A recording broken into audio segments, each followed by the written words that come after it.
হলো রপ্তানি আয়ের প্রকৃত তথ্য। বছর জুড়ে বাড়িয়ে প্রতি মাসে রপ্তানি আয় দেখাচ্ছিল রপ্তানি উন্নয়ন ব্যুরো ইপিবি, কিন্তু আইএমএফ এর চাপে বছর শেষে এনবিআর এর সাথে সমন্বয় করে প্রকৃত তথ্য জানান দিয়েছে কেন্দ্রীয় ব্যাংক। এদিকে মেঘলা দিনে রোদের দেখা ঢাকার পুঁজিবাজারে। ডিএসসিতে ২.৫ বছরের মধ্যে একদিনের সর্বোচ্চ সূচক উঠেছে সপ্তাহের শেষ দিনের লেনদেনে।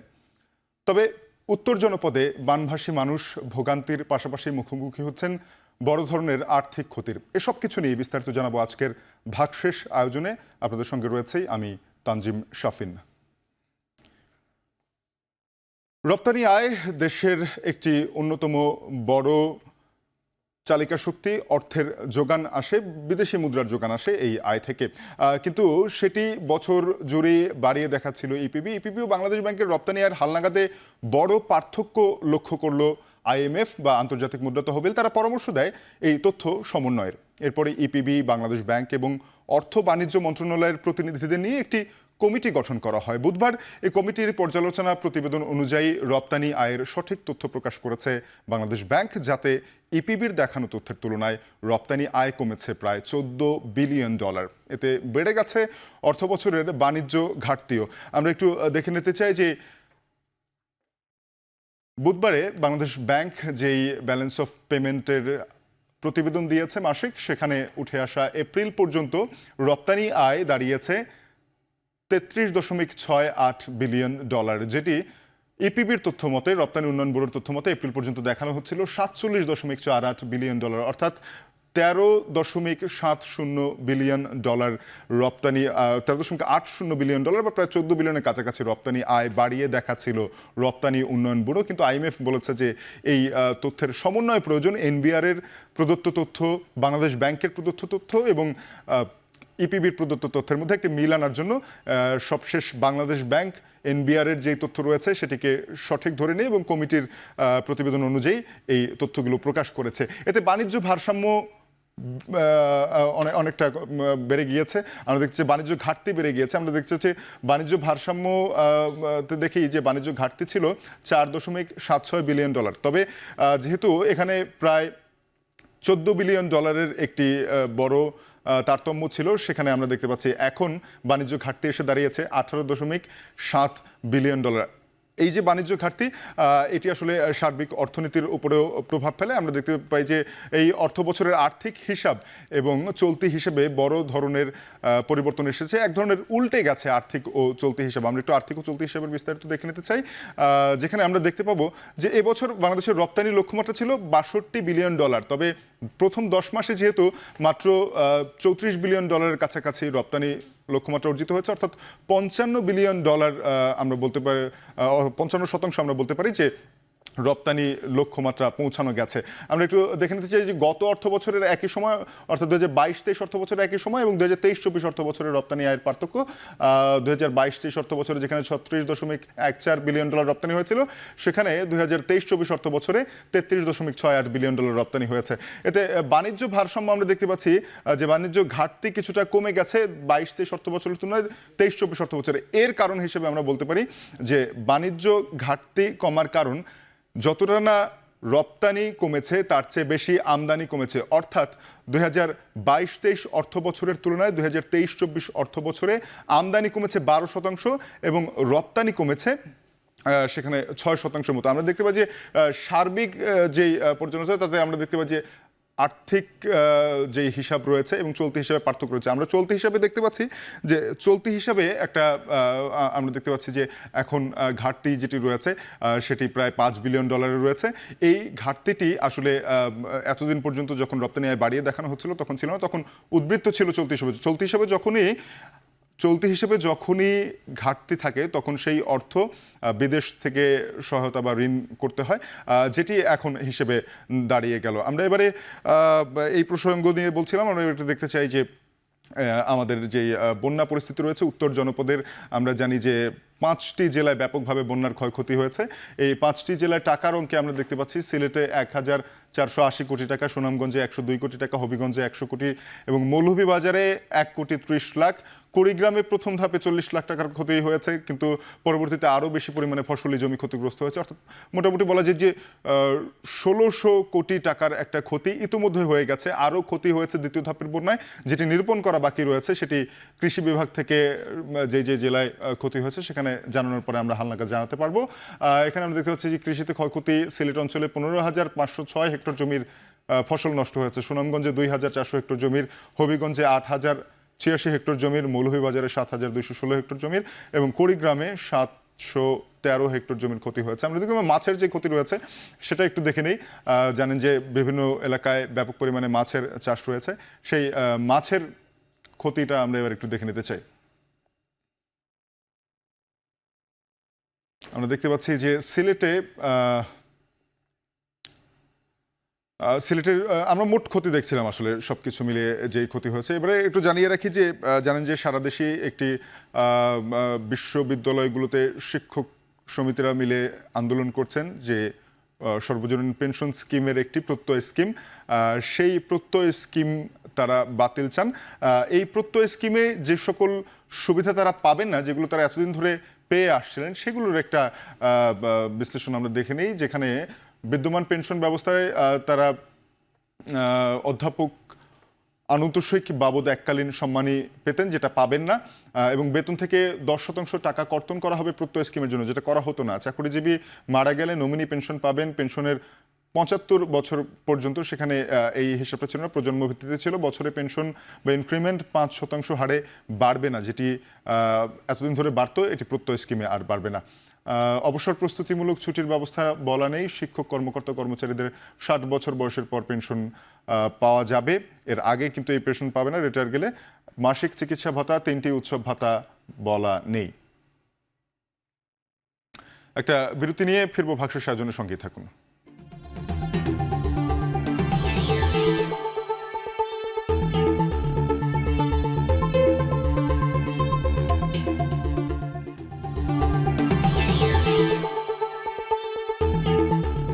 বিরতির পর দেখছেন ভাগশেষ।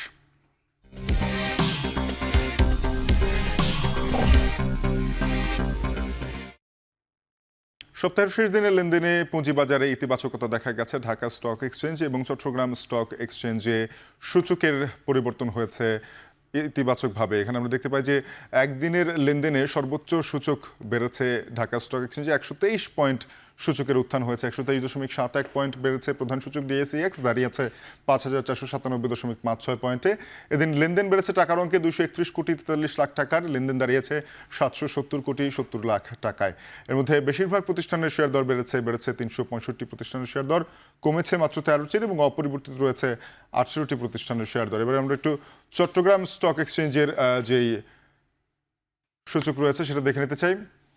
আমরা ঢাকা স্টক এক্সচেঞ্জে সপ্তাহের 5 দিনের লেনদেনের সূচক দেখতে চাই। এর মধ্যে সপ্তাহ শুরুতে প্রথম দিনের লেনদেনে 27 পয়েন্টের সূচকে পতন হয়েছিল, পরদিন 11 পয়েন্টের উত্থান হয়, লেনদেন হয়েছিল 440 কোটি টাকা, লেনদেন কমেছিল সেদিন টাকার অঙ্কে অনেকটাই। তবে এর পরে আমরা দেখতে পাই ধারাবাহিকভাবে সূচকের উত্থান এবং 33.65 পয়েন্ট সূচকের উত্থান হয় বুধবার, এবং সপ্তাহের শেষ দিনে 123.71 পয়েন্ট সূচকের উত্থান হয়েছে। জুলাইয়ের 1 তারিখ আমরা জানি যে আর্থিক প্রতিষ্ঠান সব ছুটি ছিল, যেগুলো ব্যাংক দিবসে আর্থিক প্রতিষ্ঠানগুলোর বন্ধ ছিল। সপ্তাহ শেষে বাজার মূলধন দাঁড়িয়েছে 6,71,063 কোটি টাকায়। এবার আমরা চট্টগ্রাম স্টক এক্সচেঞ্জের লেনদেনের সবশেষ দেখে নিতে চাই। চট্টগ্রাম স্টক এক্সচেঞ্জের প্রধান সূচক সিএএসপিআই বেড়েছে 306.48 পয়েন্ট, দাঁড়িয়েছে 15,463.52 পয়েন্টে। লেনদেন হয়েছে 24,65,00,000 টাকার। এদিন শেয়ার দর বেড়েছে 199টি প্রতিষ্ঠানের, কমেছে 31টির এবং অপরিবর্তিত রয়েছে 17টি প্রতিষ্ঠানের শেয়ার দর। ভাগশেষ আয়োজনে একটা বিরতি নিয়ে ফিরছে, আবার সঙ্গে থাকুন।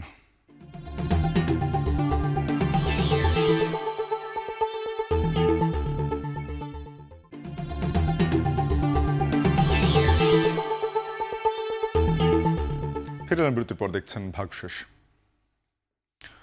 শুল্ক জটিলতায় হিলি স্থলবন্দর দিয়ে আমদানি হচ্ছে না আলু, তবে লোকসানের পরেও ব্যবসায়িক গতি ধরে রাখতে প্রতিদিন আমদানি হচ্ছে পেঁয়াজ। হিলি স্থলবন্দর থেকে বিষয়ে আরও জানাতে যুক্ত হচ্ছেন সহকর্মী সোহেল রানা। সোহেল, জানাবে যে এই যে শুল্ক বাড়ানো, এতে করে আলু এবং পেঁয়াজ আমদানিতে ব্যয় কি ধরনের বেড়েছে এবং পেঁয়াজ বাড়তি শুল্ক দিয়ে আমদানির পরে বাজারে কি ধরনের প্রভাব পড়ছে?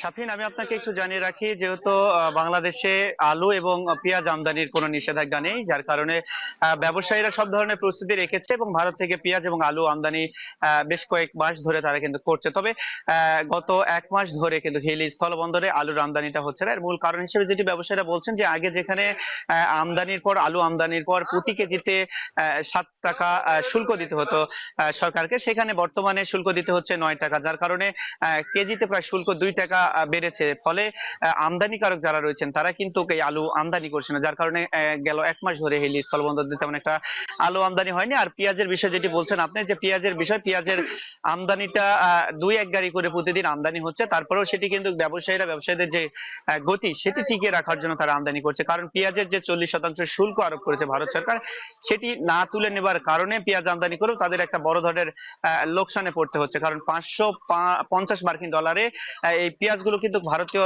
ব্যবসায়ীদের কাছ থেকে বাংলাদেশের ব্যবসায়ীরা কিন্তু আমদানি করছে, যার কারণে আমদানি খরচ এবং শুল্ক আরোপ সব মিলিয়ে কিন্তু প্রতি কেজিতে প্রায় ৭৪ থেকে ৭৫ টাকা পর্যন্ত তাদের একটা খরচ পড়ে যাচ্ছে, এবং সেটি বাজারে গিয়ে কিন্তু তাদের লোকসান হচ্ছে, যার কারণে তারা আমদানি সেভাবে করছে না। তবে ব্যবসায়িক গতি টিকে রাখার জন্য কোনোদিন 1 ট্রাক, কোনোদিন 2 ট্রাক এভাবে কিন্তু আমদানি করছে। এবং আমি যদি আপনাকে আজকের বাজারের চিত্র বলি শাফিন, সেটি হচ্ছে বাজারে আজকে পেঁয়াজ প্রতি কেজি, যেটি ভারতীয় পেঁয়াজ, সেটি বিক্রি হচ্ছে 85 টাকা কেজি দরে, এবং দেশীয় যে পেঁয়াজটি রয়েছে সেটি কিন্তু 90 টাকা কেজি দরে বিক্রি হচ্ছে। এবং এই পেঁয়াজগুলোর দাম গত 2-1 দিনের তুলনায় প্রায় কেজিতে 10 টাকা বেড়েছে আমরা দেখেছি। কারণ গত 2-1 দিন আগেও কিন্তু 75 থেকে 80 টাকা প্রকারভেদে এইসব পেঁয়াজ বিক্রি হয়েছে। এবং আমি ব্যবসায়ীদের সাথে কথা বলেছি, তারা বলছেন যদি দুই দেশের সরকার যদি আসলে আলোচনার মাধ্যমে এই শুল্ক আরোপগুলো প্রত্যাহার করে না নেয়, সেক্ষেত্রে পেঁয়াজের যে দাম সেটি কিন্তু 2-1 দিনের মধ্যে আরো বাড়তে পারে, এমন একটি আশঙ্কা তারা বলছেন। যেহেতু এখন 90 টাকায় উঠে গেছে, সেটি হয়তো 100 ছাড়িয়ে যাবে, এমন একটা আশঙ্কা তারা করছেন। তো সব মিলে বলা চলে যে শাফিন, শুল্ক জটিলতায় বা শুল্ক বৃদ্ধির কারণে আলু আমদানিটা হচ্ছে না, এবং শুল্ক জটিলতার কারণে পেঁয়াজের আমদানিতেও একটা ভাটা পড়েছে। তো এই ছিল শাফিন আমার কাছে হিলি স্থলবন্দর থেকে পেঁয়াজ এবং আলু আমদানি নিয়ে সর্বশেষ পরিস্থিতি। সোহেল, আপনাকে ধন্যবাদ। সহকর্মী সোহেল রানা যুক্ত হয়েছিলেন হিলি স্থলবন্দর থেকে। আমরা দেখছিলাম হিলি স্থলবন্দরের খবর। এবার একটু দেশের অন্য একটি বড় স্থলবন্দর সাতক্ষীরার ভোমরা স্থলবন্দরের খবর জানতে চাই। ভোমরা স্থলবন্দরে ম্যানেজমেন্ট সিস্টেম উদ্বোধনের পর বসন্তপুর নৌবন্দর এলাকা পরিদর্শন করেছেন নৌ পরিবহন প্রতিমন্ত্রী খালিদ মাহমুদ চৌধুরী। এ বিষয়ে বিস্তারিত জানিয়েছেন সহকর্মী আহসান রাজীব।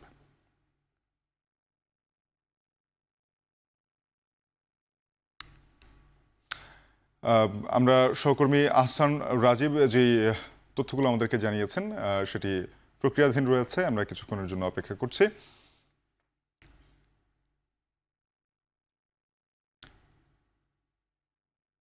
সাতক্ষীরার ভোমরা স্থলবন্দরে ম্যানেজমেন্ট সিস্টেম উদ্বোধনের পর বসন্তপুর নৌবন্দর এলাকা পরিদর্শন করেছেন নৌ পরিবহন প্রতিমন্ত্রী খালিদ মাহমুদ চৌধুরী। সেখান থেকে আমাদেরকে বিস্তারিত জানিয়েছেন সহকর্মী আহসান রাজীব।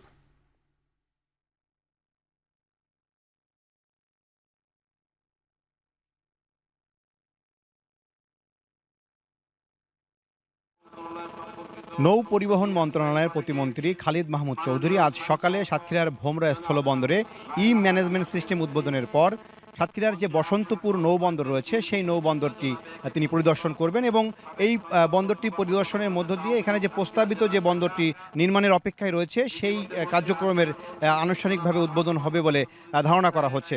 যদিও কিছুদিন আগে মাননীয় প্রধানমন্ত্রী এই যে বসন্তপুর বন্দরে সেটির যে ভিত্তিপ্রস্তর সেটি তিনি উদ্বোধন করেন।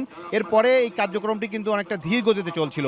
তো এই যে বন্দরটি পরিদর্শন করবেন মাননীয় প্রতিমন্ত্রী, এটির মধ্য দিয়ে এই বন্দরের কার্যক্রম আরও দ্রুততম সময়ের মধ্যে এগিয়ে যাবে এমনটি প্রত্যাশা করছেন এই বন্দরের যারা এই বন্দর এলাকার যারা বাসিন্দা রয়েছেন তারা, এবং যারা সিএনডি ব্যবসায়ী রয়েছেন ভোমরা বন্দরে তারা যেটি বলছিলেন যে দ্রুততম সময়ের ভিতরে এই যে বন্দরটি যদি কার্যক্রম শুরু হয় সেক্ষেত্রে বাংলাদেশে পণ্য পরিবহনের যে খরচটি হবে, ভারত থেকে যে পণ্যটি আসবে সেটির খরচ কমে যাবে। একই সাথে দ্রুততম সময়ের ভিতরে দেশের বিভিন্ন অঞ্চলে এই নৌবন্দর থেকে কিন্তু পণ্যগুলো পরিবহন করা যাবে। বিপুল পরিমাণ পণ্য যদি এই বন্দর দিয়ে আসে সেক্ষেত্রে সরকারের রাজস্ব আদায় বৃদ্ধি পাবে। একই সাথে এই অঞ্চলে যে আর্থসামাজিক প্রেক্ষাপট সেটির পরিবর্তন হবে। কালীগঞ্জ উপজেলার এই যে বন্দরটি এটি 1962 সাল থেকেই কিন্তু চালু ছিল, কিন্তু পাক ভারত যুদ্ধের পর সে সময় কিন্তু এই বন্দরটি কার্যক্রম বন্ধ হয়ে যায়। মূলত এই বন্দরে এখনও কাস্টমসের যে কার্যক্রম সেটি চলমান রয়েছে। শুধুমাত্র এখানে নৌবন্দরের যে নৌ জেটি বা এখানকার BIWTC এর যে কার্যক্রম সেটি নেই, সেটি যদি চালু করা যায় সেক্ষেত্রে কিন্তু এই বন্দরটির কার্যক্রম শুরু হবে। এখানে জায়গার যে সমস্যাটি ছিল সেটি কিন্তু ইতিমধ্যে সীমানা নির্ধারণ হয়ে গেছে, এবং এখানকার যে কর্মকর্তা কর্মচারী যারা ছিলেন কাস্টমসে তারা কিন্তু এখানে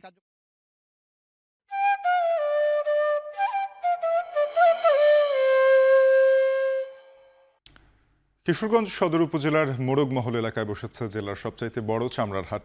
বিভিন্ন উপজেলা থেকে মৌসুমী ব্যবসায়ীরা চামড়া নিয়ে এসেছেন এখানে। এবছর বৈরী আবহাওয়া এবং ট্যানারি কোম্পানি কম আসায় আশানুরূপ চামড়া বিক্রি হচ্ছে না। বিস্তারিত জানাতে যুক্ত হচ্ছেন সহকর্মী মশিউর কায়েস। কায়েস, জানাবেন যে চামড়া ব্যবসায়ীরা যেই চামড়া নিয়ে এসেছেন সেগুলো বিক্রি করতে না পারলে তাদের কি ধরনের ক্ষতি হতে পারে, তার আর্থিক মূল্য কত?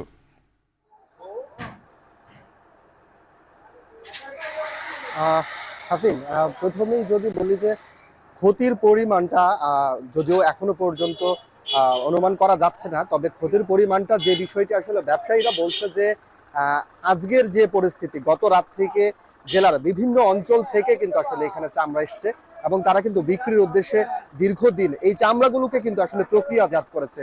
সেই প্রক্রিয়াজাতকরণে কিন্তু তাদের আসলে লবণ এবং শ্রমিক একটা ব্যাপক পরিমাণ খরচ হয়েছে। সেই খরচটা কিন্তু বেড়ে যাবে আবার নতুন করে।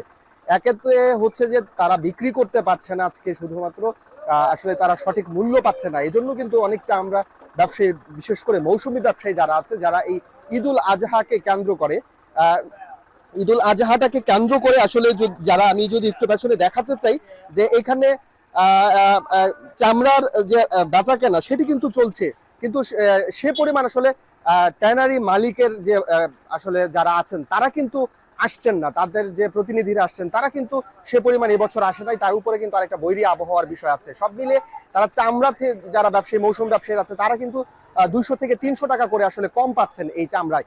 তো এই ছিল আমার কাছে কিশোরগঞ্জ থেকে চামড়া ব্যবসায়ী সর্বশেষ পরিস্থিতি। মশিউর, আপনাকে ধন্যবাদ। সহকর্মী মশিউর কায়েস যুক্ত হয়েছিলেন কিশোরগঞ্জ থেকে, জানাচ্ছিলেন চামড়ার হাটে বেচা বিক্রির খবর। এই ছিল আজকের ভাগশুষ আয়োজনে। এখন টেলিভিশন ওয়েবসাইট দেখতে ভিজিট করুন www.এখন.tv। এছাড়া ফেসবুকে যুক্ত থাকুন facebook.com/tv.এখন, আর ইউটিউবে দেখতে youtube.com/c/echontv।